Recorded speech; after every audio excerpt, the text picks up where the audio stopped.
Hello साथियों, नमस्कार। स्वागत है आप सभी का। कैसे हैं आप सब? उम्मीद करते हैं आप सभी बड़े अच्छे होंगे। दोस्तों, आज के इस वीडियो में हम लोग भारत की मृदा भाग 2 करने वाले हैं। भाग 1 हम लोग कर चुके हैं। अगर आपने नहीं किया है तो उसका लिंक नीचे वीडियो के डिस्क्रिप्शन में होगा, जहां से आप कर सकते हैं। तो आइए स्टार्ट करें आज के सवालों का सिलसिला। बड़े ही महत्वपूर्ण सवाल है, आपको शुरू से लेकर आखिरी तक रहना है और जवाब देने का प्रयास करना है। ठीक है भाई? तो पहला सवाल है, कौन सी मिट्टी प्रायद्वीपीय भारत में अधिकतम क्षेत्र पर दिखाई पड़ती है? यहां पर सवाल क्या पूछा गया है, प्रायद्वीपीय भारत में आपको सबसे ज्यादा कौन सी मिट्टी दिखाई पड़ती है? तो आपका जवाब क्या होगा? आपका जवाब होगा काली मिट्टी। समझ गए भाई? बहुत ज्यादा इंपॉर्टेंट है, काली मिट्टी आपको दिमाग में रखना है। मैंने आपको पिछले वाले पार्ट में बताया था, कपास की पैदावार के लिए कौन सी मिट्टी की सर्वाधिक आवश्यकता होती है या कौन सी मिट्टी उपयुक्त होती है। तो ये आपको नीचे कमेंट बॉक्स में बताने का प्रयास करना है। चलिए आगे बढ़ते हैं। भारत में तंबाकू का सर्वाधिक उत्पादन करने वाला राज्य कौन सा है, या भारत के कौन से राज्य में सर्वाधिक तंबाकू का उत्पादन होता है? आपके जवाब की बात कर लिया जाए तो आपका आंसर होगा आंध्र प्रदेश। क्या होगा भाई? आंध्र प्रदेश होगा। आंध्र प्रदेश में सर्वाधिक तंबाकू का उत्पादन होता है। एक चीज आपको बतानी है, आंध्र प्रदेश के अतिरिक्त ऐसा कौन सा राज्य है जो सर्वाधिक या ज्यादा तंबाकू का उत्पादन करता है? ये नीचे कमेंट बॉक्स में आपको लिखना है। और एक और सवाल, आंध्र प्रदेश के वर्तमान सीएम कौन है? ये भी आपको नीचे कमेंट बॉक्स में बताना है। फिलहाल अगला सवाल, मध्य प्रदेश विशालतम उत्पादक है किस चीज का? तो मध्य प्रदेश बहुत सारी चीजों का विशालतम उत्पादक है, लेकिन सबसे अधिक फेमस किसके लिए है? दाल के लिए, दलहन के लिए। समझ गए भाई? तो मध्य प्रदेश का बोलबाला है। एक सवाल आपको और बताना है कि मध्य प्रदेश के वर्तमान गवर्नर जो चेंज हुए हैं वो कौन बन गए हैं? ये आपको नीचे कमेंट बॉक्स में बताने का प्रयास करना है। एक सवाल आपको और बताना है कि निछालन और ऑक्सीकरण द्वारा निर्मित मृदा कौन सी होती है? ये आपको बताने का प्रयास करना है। कौन सी मृदा होती है? उत्तर होगा मखरला मिट्टी। क्या होगा जवाब भाई? मखरला मिट्टी आपको दिमाग में रखना है। ठीक है भाई? आइए इसे, ये जो आपका मखरला है इसे आप लेटेराइट भी कहते हैं, तो ध्यान रखिएगा। ठीक है? आइए आगे बढ़ते हैं। अगला महत्वपूर्ण सवाल यहां पे इसको टिक कर दिया जाए और अगले सवाल की तरफ बढ़ चलते हैं। भारत के सर्वाधिक क्षेत्रफल पर किस प्रकार की मिट्टी पाई जाती है? भारत में कौन सी मिट्टी सर्वाधिक क्षेत्र पर या सर्वाधिक क्षेत्रफल पर आपको दिखाई पड़ती है? तो आपके जवाब की बात कर लिया जाए, आपका उत्तर होगा जलोढ़ मिट्टी। कौन सी? जलोढ़ मिट्टी। ये आपको ध्यान में रखना है। ये कितने परसेंट क्षेत्र पर पाई जाती है? लगभग 43% पर आप इसे देखते हैं या प्राप्त करते हैं। समझ गए भाई? ये आपके लिए बहुत ज्यादा जरूरी है, बहुत ज्यादा इंपॉर्टेंट है और जानकारी आपके पास होना चाहिए। चलिए हम आगे बढ़ते हैं अगले सवाल की तरफ। रेगुड़ मिट्टी सबसे ज्यादा है या रेगुड़ मिट्टी सर्वाधिक पाई जाती है? तो ये पाई जाती है कहां पे?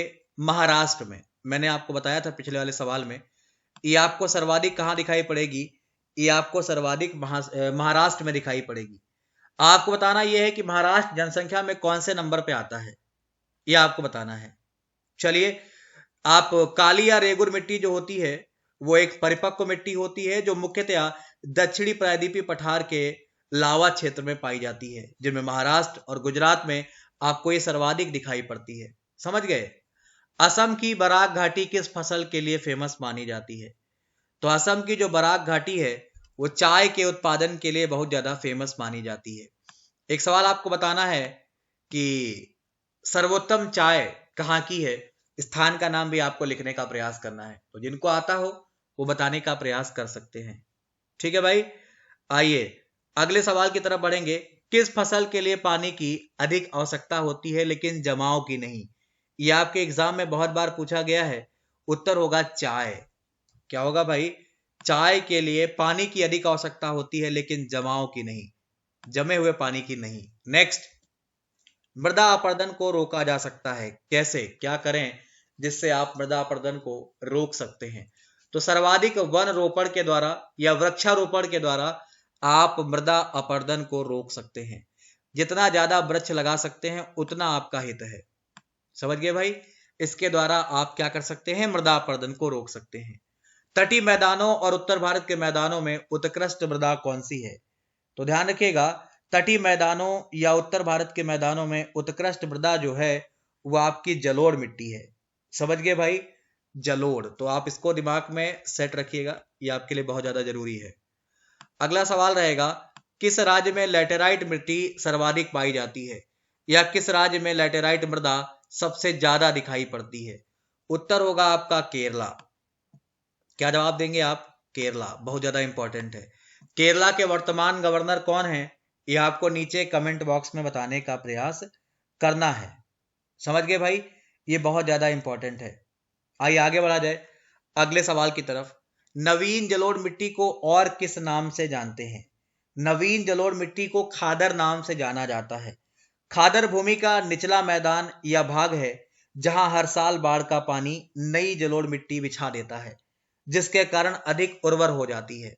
तो खादर जरूरी है भाई, आपको यह भी दिमाग में रखना है, आप इसे भी भूल नहीं सकते। चलिए नेक्स्ट, अगला सवाल है, धान की खेती के लिए सर्वाधिक आदर्श मृदा कौन सी मानी जाती है? धान की खेती के लिए सर्वाधिक आदर्श मृदा कौन सी मानी जाती है?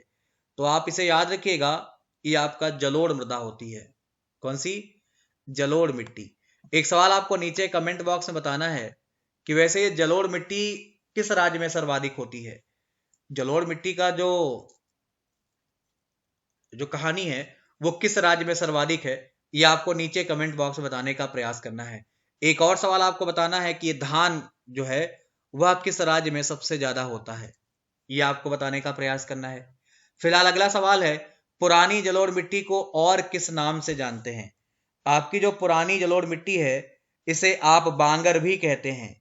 बांगर भूमि के उस उच्च भाग को कहा जाता है जहां बाढ़ का पानी नहीं पहुंच पाता है। इसमें चूना कंकड़ पाए जाते हैं। इसमें पुरानी जलोढ़ होने के कारण नवीन जलोढ़ की तुलना में यह कम उर्वर होती है। आप इसे याद रखें। भारत के उत्तरी मैदानों की मृदा सामान्यतया कैसी होती है? भारत के उत्तरी मैदानों की मृदा सामान्यतया आपकी कैसे बनी होती है? तो यह आपका तलोचन से बनी होती है। यह आपको याद रखना है, यह आपके लिए जरूरी सवाल है, आप इसे याद रखें। ठीक है भाई, आइए आगे बढ़ते हैं। अच्छा, तलोचन धरती के ढाल में निक्षेपण द्वारा एक समानता लाने का प्रक्रम होता है। समझ गए? किस क्षेत्र को भारत का चावल का कटोरा कहा जाता है? तो भारत में चावल का कटोरा ये कृष्णा गोदावरी डेल्टा कहलाता है। ध्यान रखें आप, कृष्णा गोदावरी डेल्टा जो क्षेत्र है इसे भारत का चावल का कटोरा कहते हैं। तो आप इसे जरूर याद रखिएगा, ये आपके लिए जरूरी है। अगला सवाल है, कौन सी मिट्टी सूख जाने पर ईंट की तरह कठोर और गीली होने पर दही की तरह लिपलिपी होती है?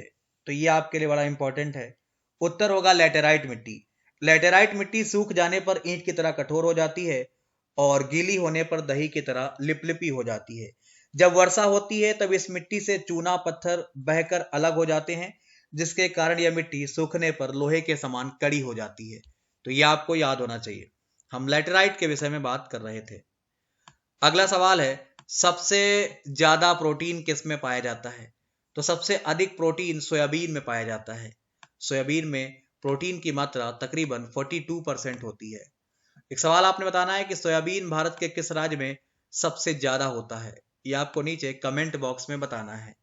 अगला सवाल है, भारत में बड़ी इलायची का सर्वाधिक उत्पादन किस राज्य में होता है? तो भारत में बड़ी इलायची का सर्वाधिक उत्पादन सिक्किम में होता है। अब दो सवाल बताइए, सिक्किम के सीएम वर्तमान में कौन है और सिक्किम के वर्तमान में गवर्नर कौन है, ये आपको नीचे बताने का प्रयास करना है। फिलहाल अगला सवाल रहेगा, अंगूर में कौन सा अम्ल पाया जाता है? अंगूर में टार्टरिक अम्ल पाया जाता है, जो आपको अच्छे से याद रखना है, बहुत ज्यादा इंपॉर्टेंट है। एक सवाल आपको बताना है कि अंगूर की पैदावार किस स्थान पर सर्वाधिक होती है? अंगूर की पैदावार के मामले में किस स्थान का बोलबाला है, यह आपको बताने का प्रयास करना है। फिलहाल अगला सवाल है, तंबाकू में कौन सा रसायन पाया जाता है? बहुत इंपॉर्टेंट रहेगा, आपको याद भी रखना है। तंबाकू में निकोटीन नामक हानिकारक तत्व पाया जाता है। निकोटीन एक रासायनिक यौगिक है, इसको आप ध्यान में रखेंगे।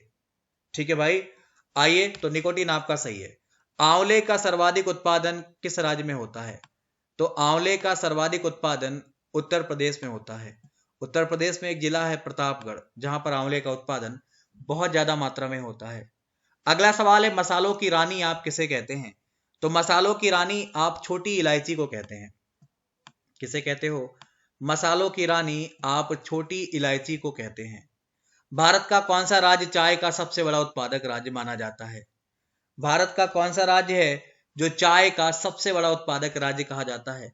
तो भारत में असम राज्य है जहां पर चाय की पैदावार सबसे ज्यादा होती है। ठीक है भाई। असम राज्य के सीएम कौन है और असम राज्य में कितने जिले हैं, ये आपको नीचे कमेंट बॉक्स में बताना है। ये आप सभी के लिए सवाल है। चावल का सर्वाधिक उत्पादन किस राज्य में होता है? तो चावल का सबसे ज्यादा उत्पादन पश्चिम बंगाल में होता है या वेस्ट बंगाल में होता है। वेस्ट बंगाल का शोक किस नदी को कहा जाता है, ये आपको नीचे कमेंट बॉक्स में लिखना है। तो ये आपका मिट्टी संबंधित हमने कितने सवाल कर लिए? 50 महत्वपूर्ण सवाल कर लिए हैं, जिसको हमने 2 भागों में किया है, 25 में भाग 1 और 25 सवालों में भाग 2। इस तरीके से हमने कंप्लीट किया है। आपने जो पार्ट नहीं देखा है वो आप देख सकते हैं। भाग 1 का लिंक नीचे वीडियो के डिस्क्रिप्शन में होगा, जहां से आप देख सकते हैं। तो आप इसे जरूर देख लें, है ना, ये आपके लिए इंपॉर्टेंट है। आइए कुछ और बातें कर ली जाएं। अगर आपने अभी तक अनअकैडमी ज्वाइन नहीं किया है तो आप अपनी तैयारी को बेहतर करने के लिए अनअकैडमी को ज्वाइन कर सकते हैं। नीचे वीडियो के डिस्क्रिप्शन में लिंक है जहां से आप मुझे फॉलो कर सकते हैं। और फॉलो करने के बाद अगर आप वहां पे पेड क्लास लेते हैं तो आपको ये सारे टॉपिक डिटेल में करने को मिलते हैं, जिसके लिए आपको कोड यूज करना है दीपक सिंह YT10। वहां पर आप मेरी फ्री क्लास भी कर सकते हैं, जिसके लिए आपको कोई पैसा नहीं देना। उसके लिए अनलॉक कोड होगा दीपक सिंह YT10। ठीक है भाई। आने वाले चल रहे आप सारे बैच ज्वाइन कर सकते हैं, या जो बैच हो चुके हैं उनकी रिकॉर्डिंग देख सकते हैं और सारे विषय एक साथ क्लियर कर सकते हैं। अपने डाउट को आप खुद से क्लियर कर सकते हैं। जिन सवालों में डाउट है उसका फोटो क्लिक करना है आपको, और उसके बाद आप अपने आप से डाउट क्लियर कर सकते हैं। ये आपके प्लस के चार्ज हैं। अगर आप 24 मंथ का प्लस एक साथ लेते हैं तो आपको सिर्फ 150 पर मंथ के हिसाब से ही पे करना है। ठीक है। तो फिलहाल के लिए हम इतना ही रखेंगे। ये आपके कुछ महत्वपूर्ण सवाल थे जो आपके एग्जाम में बार बार आए हैं और आगे भी आएंगे। हम जल्द मुलाकात करेंगे किसी नए वीडियो के साथ। आज के लिए इतना ही। धन्यवाद, नमस्कार, बाय बाय।